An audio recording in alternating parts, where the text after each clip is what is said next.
کہ ایک شخص کو دشمنوں نے قتل کیا اور نہر میں پھینک دیا، اور اس کی لاش پانی کے اندر کئی دن ڈوبی رہی۔ جب وہ اوپر آئی سطح پر تو اتنی پھول گئی تھی کہ بندے کی پہچان ممکن ہی نہیں تھی، شکل ہی بدل گئی تھی۔ پولیس والوں کو پتہ چلا، انہوں نے آ کے لاش نکالی، اور جب دیکھا کہ پہچان ہی نہیں ہوتی تو انہوں نے قریبی بستی والوں کو بلایا اور کہا کہ بھئی اس کو نہلا دو، کفنا دو، مسلمان تو ہے۔ چنانچہ امام صاحب نے کہا کہ جی میں نہلا تو دوں گا، میرے پاس کفن کے پیسے تو نہیں ہیں، مجھے کفن کے پیسے دے دو۔ ایک بندے نے کہا کہ جی اعلان کر دو۔ ذرا سنیں، مسجد میں اعلان ہوا، بھائی لاوارث نعش ہے، کفن خریدنا ہے، چندہ لاؤ۔ کوئی روپیہ لایا، کوئی 2 لایا، کوئی 5 لایا۔ آدھے گھنٹے تک اعلان ہوتا رہا کہ لاوارث لاش ہے، کفن خریدنا ہے۔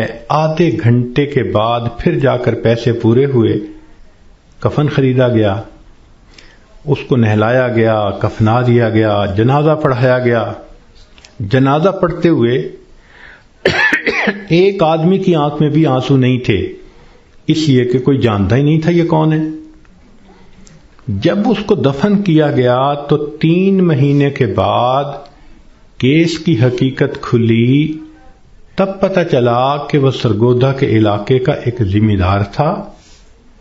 4 مربع اس کے باغات تھے، کروڑوں کی سالانہ آمدنی تھی، کوئی 6 کروڑ روپیہ اس کے بینک بیلنس کے طور پہ موجود تھا، اور اس کے 4 جوان العمر بیٹے تھے۔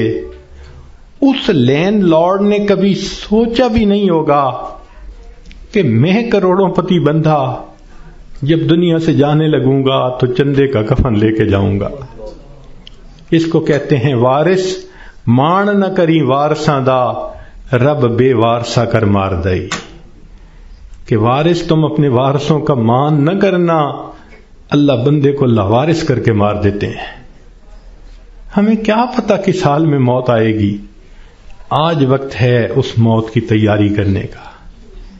اس لیے امام غزالی رحمۃ اللہ علیہ فرماتے ہیں، اے دوست تجھے کیا معلوم کہ بازار میں وہ کپڑا پہنچ چکا ہو جسے تیرا کفن بننا ہے۔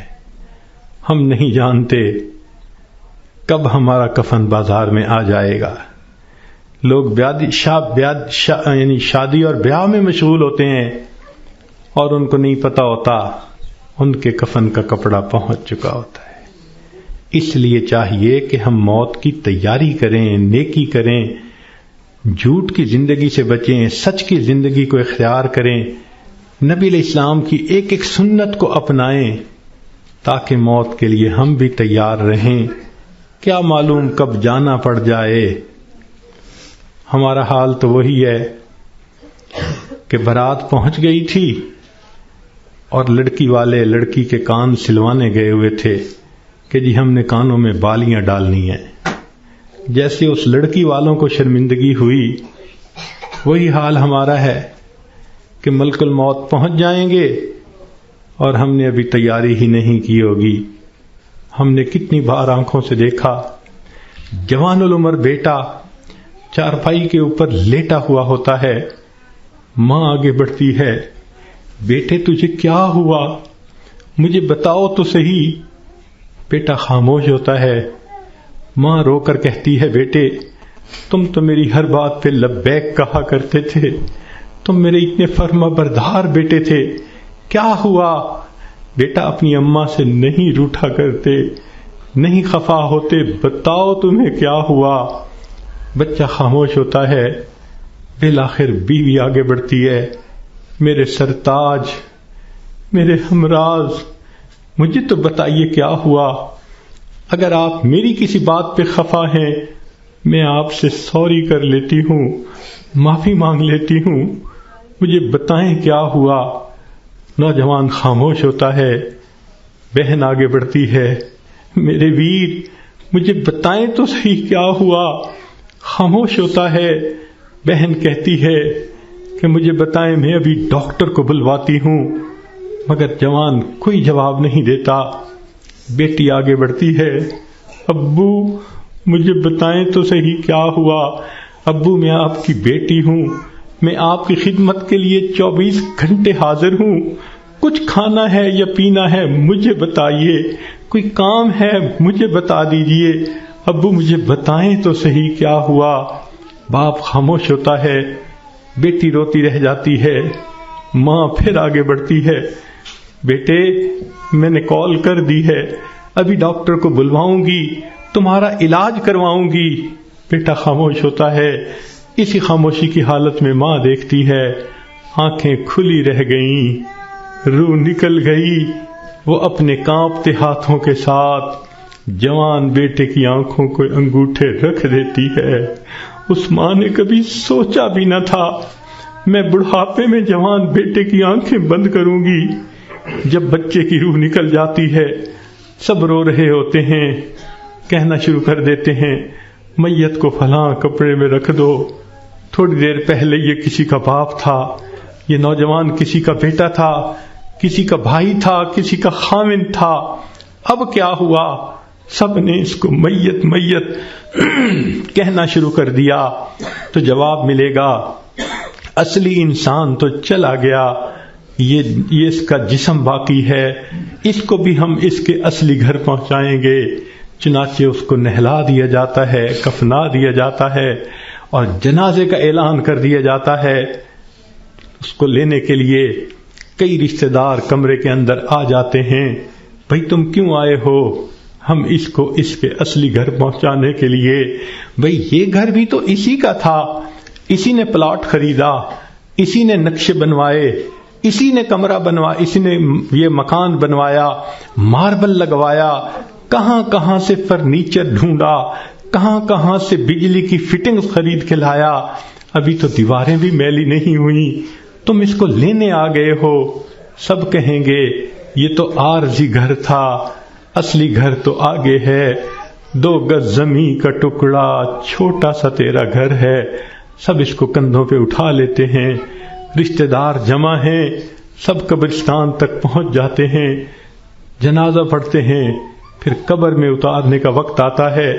شریعت کا یہ حکم ہے کہ جو قریب ترین رشتہ دار ہو وہ قبر میں اتارے۔ ہم نے اپنی آنکھوں سے یہ منظر دیکھے، جوان بیٹے کو باپ قبر میں اتار رہا ہوتا ہے، بھائی کو بھائی قبر میں اتار رہا ہوتا ہے۔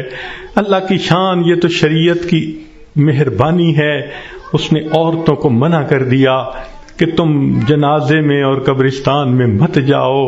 اگر کبھی عورتوں کو بھی حکم ہوتا کہ تم جاؤ اور اپنے بیٹے کو دفن کر کے آؤ، مجھے تو لگتا ہے کتنی مائیں ہوتی جو جوان بیٹے کے ساتھ خود بھی دفن ہونا پسند کرتی۔ کیسی عجیب اللہ تعالیٰ نے مردوں کو ہمت دی ہوتی ہے۔ جوان بیٹے کو جس کے جسم پہ کبھی میلا کپڑا بھی باپ برداشت نہیں کرتا تھا، آج اس کو زمین پہ لٹا دیتا ہے، اپنے ہاتھوں سے مٹی ڈال دیتا ہے، بھائی مٹی ڈالتے ہیں، دوست مٹی ڈالتے ہیں، منو مٹی کے نیچے اس کو دبا کے اللہ کے حوالے کر کے آ جاتے ہیں۔ جب اللہ کے حوالے ہونا ہی ہے، اے انسان تو اپنے آپ کو آج اللہ کے حوالے کر دے۔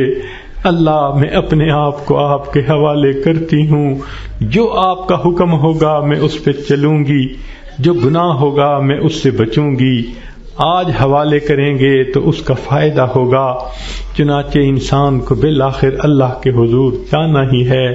حضرت علی اللہ عنہ فرمایا کرتے تھے، موت کی تکلیف کینچیوں سے کتر دینے سے زیادہ سخت ہوتی ہے، موت کی تکلیف دیگ میں بھون دینے سے زیادہ سخت ہوتی ہے۔ اگر موت کی تکلیف کا اندازہ لگانا ہو تو آپ عورتوں کو تو بہت آسانی سے لگ سکتا ہے۔ کئی مرتبہ آگ پہ کھانا بناتے ہوئے آپ کی انگلی جلی ہوگی، کتنے دن اس کی تکلیف رہتی ہے۔ کیوں کہ جہاں سے انگلی جلی وہاں کے گوشت سے روح سمٹ کر باقی جسم کے اندر آ گئی. اگر اتنی تھوڑی سی جگہ سے روح سمٹ گئی، اتنی تکلیف ہے.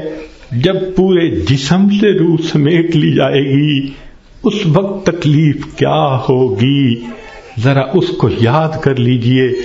آج وقت ہے ہم اس کی تیاری کر لیں، پھر موت کے وقت تکلیف ایسی نہیں ہوگی.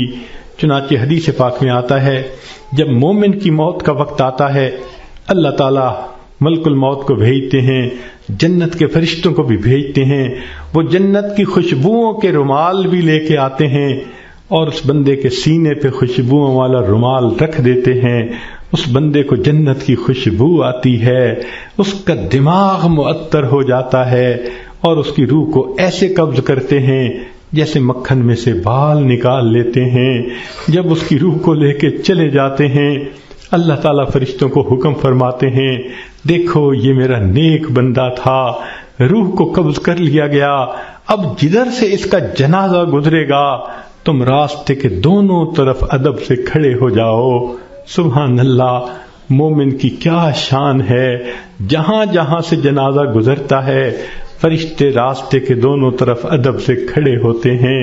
حدیث پاک میں آتا ہے جس جگہ یہ بیٹھ کر نماز پڑھتا تھا زمین کا وہ ٹکڑا رو رہا ہوتا ہے، جہاں قرآن پڑھا کرتا تھا زمین کا وہ حصہ رو رہا ہوتا ہے، آسمان کے وہ دروازے روتے ہیں جہاں سے اس کے لیے رزق اتارا جاتا تھا.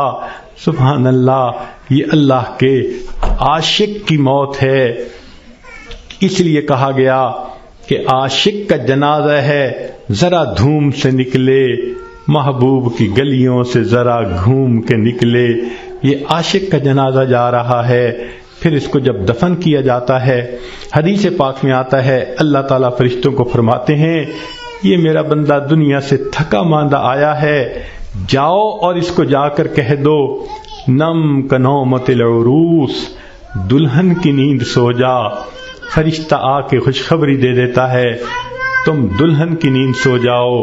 یہاں محدثین نے نکتہ لکھا، یہ کیوں نہ کہا میٹھی نیند سو جاؤ، آرام کی نیند سو جاؤ، گہری نیند سو جاؤ، یہ کیوں کہا کہ دلہن کی نیند سو جاؤ؟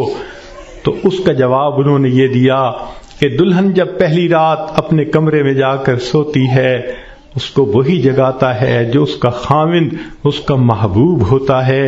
یہ مومن آج قبر میں دلہن کی نیند سو رہا ہے، کل قیامت کا دن جب ہوگا اس کو وہی جگائے گا جو اس کا محبوب حقیقی ہوگا. چنانچہ مومن قبر سے اٹھے گا، آواز آئے گی یا ایتھا النفس المطمئنہ ارجعی الی ربک راضیۃ مرضیہ فادخلی فی عبادی وادخلی جنتی. مومن کی آنکھ کھلے گی، اللہ تعالیٰ مسکرا کر اس کا استقبال کریں گے. یہ کیسا خوش نصیب انسان ہے کہ جس نے اچھی زندگی گزاری، آج یہ دنیا سے آخرت کی طرف کامیاب ہو کر چلا گیا. اللہ تعالیٰ ہمیں بھی ایسی کامیابی والی زندگی گزارنے کی توفیق عطا فرمائے.